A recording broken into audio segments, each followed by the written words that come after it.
yang ada di rumah, apa kabarnya? Lasu harap kita semua sehat dan tetap kuat dalam Tuhan Yesus.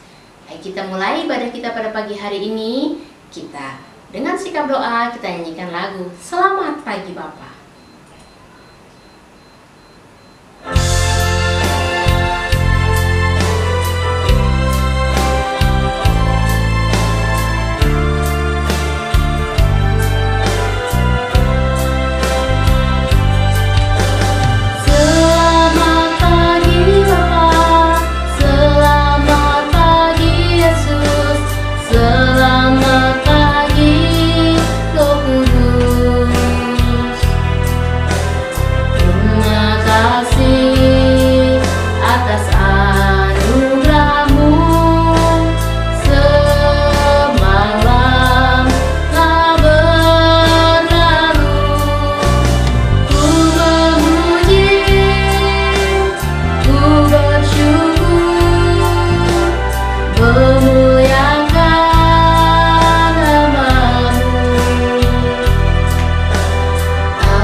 Berdoa.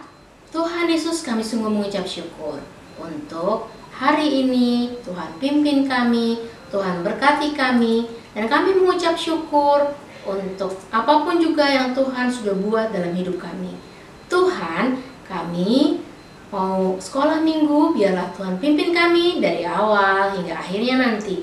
Terima kasih, di dalam nama Tuhan Yesus kami berdoa dan mengucap syukur pada Bapa dalam surga. Amin.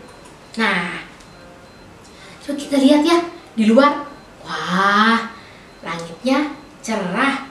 Tapi mungkin ada juga yang di tempatnya adik-adik, langitnya juga sedang mendung. Tapi walaupun sedang mendung ataupun cerah, kita tahu bahwa kasih Tuhan bagi kita itu besar sekali dan juga tinggi sekali. Nah, kita nyanyi lagu Setinggi-tingginya Langit. Yuk, kita semuanya bangkit berdiri.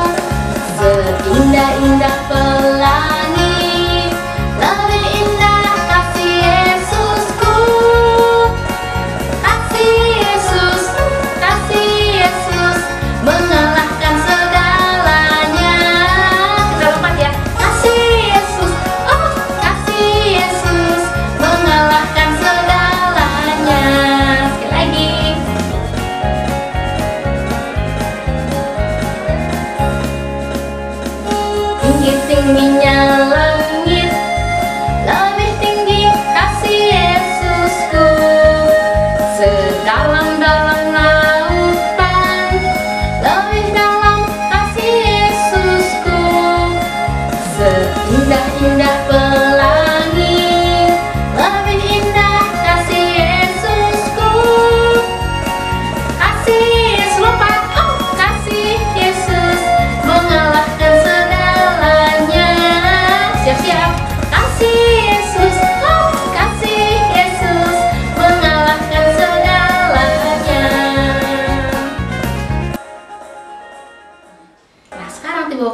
kita akan memberikan persembahan kepada Tuhan. Adik-adik dapat meminta tolong pada papa dan mama untuk scan barcode di bawah ini.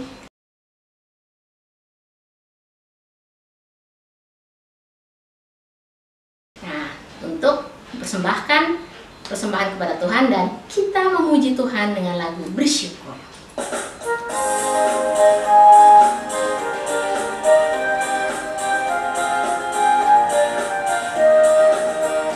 Bersyukur, bersyukur, berilah syukur, bersyukur, susah ataupun senang bersyukur. Panjatkan doamu sepenuh hatimu, kasihnya Yesus jadi milikmu. Syukur, bersyukur, berilah syukur, bersyukur, susah ataupun senang bersyukur.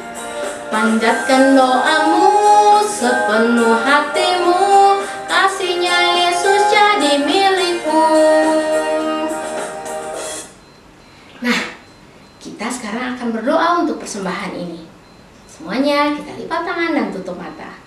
Tuhan Yesus, kami sungguh mengucap syukur untuk berkat yang Tuhan berikan. Dan kami mau berdoa untuk persembahan ini, kiranya Tuhan memberkatinya, sehingga persembahan ini dapat dipergunakan untuk pekerjaan Tuhan di gereja kami. Dan kami juga mau berdoa kiranya juga Tuhan memberkati papa dan mama yang menjadi saluran berkat bagi kami semua. Terima kasih, di dalam nama Tuhan Yesus kami berdoa dan mengucap syukur pada Bapa dalam sorga. Amin. Nah, sekarang kita mau mendengarkan firman Tuhan nih. Kita mau menyanyikan lagu Yesus Sahabatku.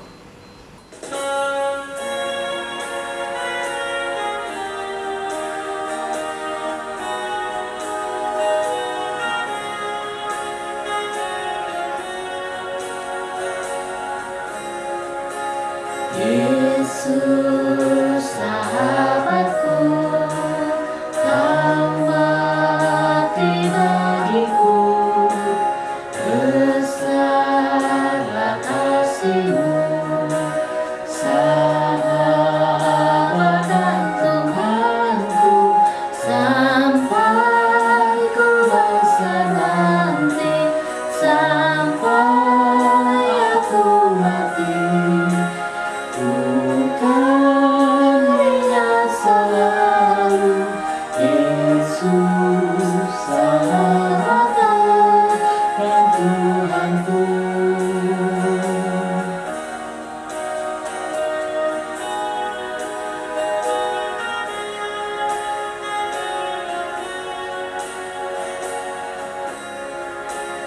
Yesus sahabatku, kau mati bagiku, besarlah kasih-Mu, sahabat dan Tuhanku, sampai ku besar nanti, sampai aku mati. Bukan ingat selalu Yesus sahabat dan Tuhanku. Halo anak-anak yang dikasihi oleh Tuhan, selamat pagi. Saat ini kita akan mendengarkan firman Tuhan. Namun sebelumnya, kita akan berdoa terlebih dahulu ya. Mari kita berdoa. Tuhan Yesus, pagi hari ini kami bersyukur karena Tuhan baik dalam kehidupan kami. Saat ini Tuhan, kami akan mendengarkan firman Tuhan. Tolonglah kami untuk kami boleh mengerti kebenaran firman Tuhan. Terima kasih Tuhan, di dalam nama Tuhan Yesus kami sudah berdoa. Amin. Anak-anak dikasihi oleh Tuhan, hari ini Lause Heri tidak sendirian. Ada yang menemani Lause. Mana ya? Mana sih? Cid? Iya, Lause.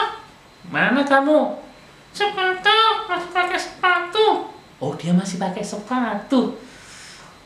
Nah, iya. Halo Acid, apa kabarnya? Hai Lause. Tuh, siapa anak-anak yang ada di rumah? Coba kamu lihat tuh anak-anak. Masa? Oh iya, teman-teman lagi sekolah minggu ya, Ustaz? Iya, lagi sekolah minggu. Mereka rajin-rajin sekolah minggu. Tuh, ada yang duduk tuh. Wah, mereka bagus sekali. Denger-dengeran akan firman Tuhan. Iya, Ustaz. Acit juga demikian kok. Acit mau denger-dengeran. Oh iya, Acit. Acit. Coba lo semua tanya sama Acit. Acit pernah nggak sih pernah dituduh oleh seseorang? Gimana ya, Ustaz? Pernah, Ustaz. Nah, kamu boleh cerita nggak sama Lause? Waktu itu aku kan bantuin teman bawain tas, tapi ada barangnya yang hilang dan dia nuduh aku. Jadi kamu dituduh sama teman kamu. Katanya kamu mengambil barangnya gitu. Ustaz. Terus, tapi apa kamu ambil nggak barangnya? Enggak, Ustaz. Aku nggak ngambil. Wah, kalau gitu berarti kamu sudah menolong orang itu, sudah berbaik hati sama orang itu, tetapi kamu malah dituduh. Iya, Ustaz. Kamu sedih nggak? Pasti banget, Ustaz.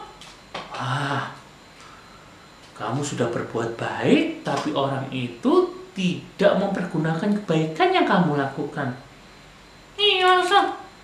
Nah, hari ini Lause mau cerita. Ya, ada orang-orang yang menerima kebaikan, tetapi dia tidak mempergunakan kebaikan itu, justru membalas dengan kejahatan. Emangnya ada, Ustaz? Ada di dalam Alkitab. Kamu dengar? Mau, Ustaz. Oke, kalau gitu Acit dengar dulu sama anak-anak yang ada di rumah.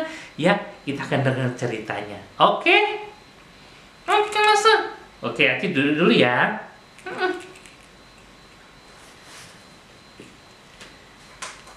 Nah, anak-anak, hari ini Lause akan cerita tentang perumpamaan penggarap-penggarap kebun anggur.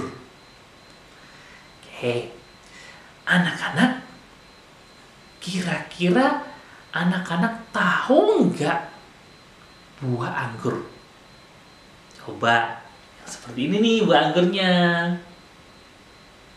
Nah, anak-anak, kalau ada buah anggur berarti ada yang menanamnya. Betul nggak? Ada yang menanamnya. Nah, pada waktu itu, seperti cerita daripada Acit tadi, pasti setiap orang tidak ingin kalau hidupnya itu menderita. Pasti orang ingin hidupnya itu enak. Tapi kita lihat anak-anak bagaimana Tuhan Yesus datang ke dalam dunia itu penuh dengan penderitaan. Memang ada orang yang menderita karena kesalahannya sendiri. Misalnya dia berbuat jahat, maka dia kemudian ditangkap polisi, dia menderita. Tapi ada juga orang yang berbuat baik, tetapi juga menderita. Tapi kalau Tuhan Yesus ini menderita karena dia melakukan kehendak daripada Bapaknya yang di surga. Dia diutus ke dalam dunia itu untuk menyelamatkan manusia. Memang pada waktu itu banyak orang yang tidak senang dengan Tuhan Yesus, terutama orang-orang Farisi, ahli-ahli Taurat dan imam-imam itu. Mereka tidak suka, mereka memusuhi Tuhan Yesus. Oleh karena itu, suatu hari Tuhan Yesus bercerita, ya. Tuhan Yesus bercerita kepada orang-orang yang mendengar pada waktu itu. Dikatakan demikian. Satu kali ada seorang pemilik kebun anggur. Pemilik kebun anggur ini, anak-anak, adalah orang yang kaya pasti ya, karena dia punya kebun anggur. Kemudian pemilik kebun anggur ini, ya, mereka itu menyewakan, ya, mereka itu menyewakan kebun anggurnya kepada orang-orang yang akan merawat kebun anggurnya. Jadi kebun anggur itu kemudian dikasih pagar. Kenapa kasih pagar? Supaya tidak ada binatang-binatang yang masuk. Kemudian dikasih menara, ya, dikasih menara supaya ada orang yang bisa mengawasi kebun anggur itu supaya tidak dirusak oleh binatang-binatang. Dan juga dikasih tempat pemerasan anggur. Nah, anak-anak, bapak pemilik kebun anggur ini kemudian membuat perjanjian dengan para penggarap-penggarap itu, para yang merawat kebun anggur itu. Dia bilang begini, nanti ketika kamu panen anggur ini, maka aku harus mendapatkan bagian. Oke? Oke, mereka setuju anak-anak. Mereka kemudian merawat kebun anggur itu. Pemiliknya kemudian pergi, ya. Pada waktu panen anak-anak, jadi kebun anggur itu sudah mulai tumbuh, mulai berbuah, dan kemudian panen. Pada waktu panen, pemilik kebun anggur ini kemudian menyuruh pembantu-pembantunya untuk datang kepada penggarap-penggarap kebun anggur ini dan untuk mengambil hasilnya. Tapi apa yang dilakukan anak-anak? Apa yang dilakukan oleh penggarap-penggarap kebun anggur ini? Kemudian mereka menangkap hamba-hamba daripada tuannya ini.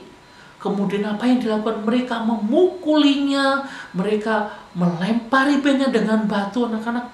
Dan banyak yang mereka yang mati. Kemudian anak-anak,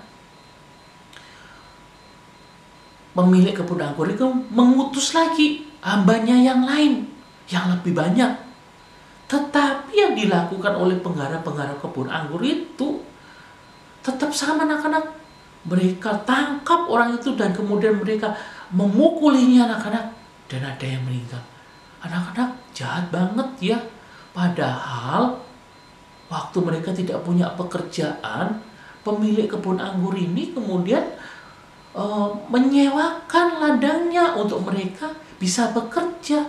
Tapi mereka membalas kebaikan tuannya itu dengan kejahatan. Anak-anak, kemudian setelah itu pemilik kebun anggurnya berpikir, mungkin kalau saya utus anak saya yang satu-satunya itu, mungkin mereka akan segan atau mungkin mereka menghormati sehingga mereka akan menyerahkan hasil daripada panen itu. Nah, karena kemudian diutuslah anaknya satu-satunya ini pergi ke kebun anggur itu.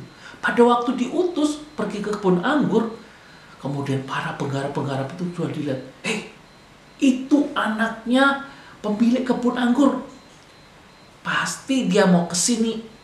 Mari sekarang kita akan bunuh dia. Anak-anak, ketika anaknya datang, kemudian mereka berbuat jahat, anaknya pemilik kebun anggur itu kemudian dibunuh anak-anak. Wah, tentu pemilik kebun anggurnya marah sekali anak-anak. Ya, marah sekali. Dan kemudian pemiliknya itu pun datang dan kemudian mereka tangkap dan kemudian mereka menghukum orang-orang itu. Nah, anak-anak, sebenarnya ketika Tuhan Yesus bercerita ini, Tuhan Yesus sedang menggambarkan apa loh? Menggambarkan bahwa pemilik kebun anggur itu adalah Bapa yang di surga. Sedangkan hamba-hambanya tadi itu adalah para nabi-nabi Tuhan yang diutus untuk datang menyampaikan berita Tuhan. Tapi umatnya atau orang-orang Israel secara khusus pemimpin-pemimpin agama ini anak-anak, mereka tidak suka. Mereka seringkali menangkap nabi-nabi Tuhan, mereka menganiaya, memenjarakannya, bahkan ada yang dibunuh anak-anak. Dan sampai akhirnya Bapa yang di surga mengutus siapa? Tuhan Yesus. Mengutus Tuhan Yesus untuk datang ke dalam dunia. Tapi apa yang dilakukan oleh para pemimpin-pemimpin agama itu? mereka juga menangkap Tuhan Yesus, mereka mengadili, bahkan mereka menyalibkan Tuhan Yesus. Anak-anak, Tuhan Yesus itu menderita karena dia melakukan kehendak Bapanya. Karena dia melakukan kehendak Bapanya untuk apa? Untuk menyelamatkan orang-orang yang berdosa. Termasuk anak-anak, Lause, semua orang yang percaya sama Tuhan itu diselamatkan karena Tuhan Yesus mau berkorban menebus kita, orang-orang yang berdosa. Anak-anak, apa yang dapat kita pelajari? Pertama, kita mengingat kasih Tuhan Yesus yang mau mati bagi kita. Dia harus menderita, kemudian menggantikan kita yang berdosa, supaya kita boleh diselamatkan. Kita harus menghargai pengorbanan Tuhan Yesus di atas kayu salib karena menebus dosa-dosa kita. Kita harus sungguh-sungguh percaya kepada Tuhan. Kita harus sungguh-sungguh menerima Tuhan Yesus sebagai Tuhan dan Juru Selamat kita, bertobat dan tidak melakukan hal-hal yang membuat Tuhan Yesus itu kemudian sedih. Kita tidak melakukan dosa. Dan yang kedua, yang harus kita lakukan adalah kita bersyukur kepada Tuhan. Apa yang dapat kita lakukan di dalam ucapan syukur kita kepada Tuhan? Yaitu kita mempersembahkan hidup kita. Bagaimana mempersembahkan hidup kita? Kita bersyukur, kita memuji Tuhan dengan mulut kita, kita memuji Tuhan dengan hati kita, dan kita melakukan taat akan firman Tuhan. Itu yang dikehendaki Allah sebagai orang-orang percaya. Kita sungguh-sungguh melakukan firman Tuhan. Dan biarlah kebenaran firman Tuhan ini kita boleh menjadikan kita menjadi anak-anak Tuhan yang memuliakan Tuhan. Kita akan berdoa. Tuhan, kami bersyukur karena Tuhan begitu baik di dalam kehidupan kami. Tuhan, tolonglah kami mensyukuri untuk segala kasih sayang Tuhan di dalam kehidupan kami. Tuhan mau mati bagi kami, Tuhan mau menderita bagi kami, karena Tuhan mengasihi kami. Terima kasih Tuhan, biarlah kami boleh menghargai karya penebusan Tuhan, itu dengan sungguh-sungguh percaya kepada Tuhan, dan hidup melakukan yang benar, dan hidup melakukan kehendak Tuhan. Tolonglah kami Tuhan, berkati kami, supaya kami boleh menjadi anak-anak Tuhan yang mempermuliakan nama-Mu. Di dalam nama Tuhan Yesus, kami sudah berdoa dan bersyukur. Amin. Nah, anak-anak, hari ini firman Tuhan, ayat hafalannya terambil dari Roma pasal yang kelima ayat 8. Roma 5 ayat 8. Akan tetapi Allah menunjukkan kasih-Nya kepada kita oleh karena Kristus telah mati untuk kita ketika kita masih berdosa. Akan tetapi Allah menunjukkan kasih-Nya kepada kita oleh karena Kristus telah mati untuk kita ketika kita masih berdosa. Demikianlah firman Tuhan hari ini. Kiranya Tuhan Yesus memberkati. Amin. Nah, sekarang kita akan mengakhiri sekolah minggu kita. Kita nyanyikan lagu Bapa Terima Kasih.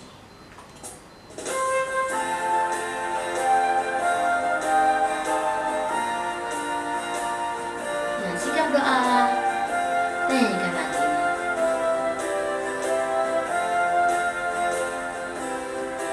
Bapa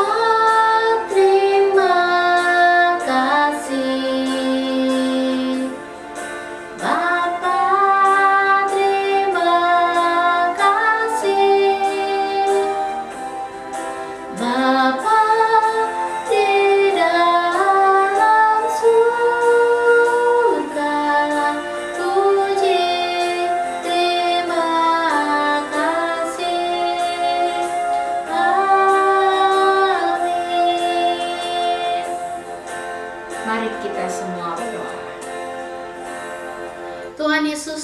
sungguh mengucap syukur untuk berkat Tuhan.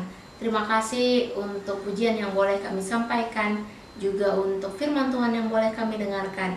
Kiranya Tuhan memberkati kami semua, dan juga untuk teman-teman yang mungkin pada saat ini sedang sakit, kiranya Tuhan jamah dan sembuhkan.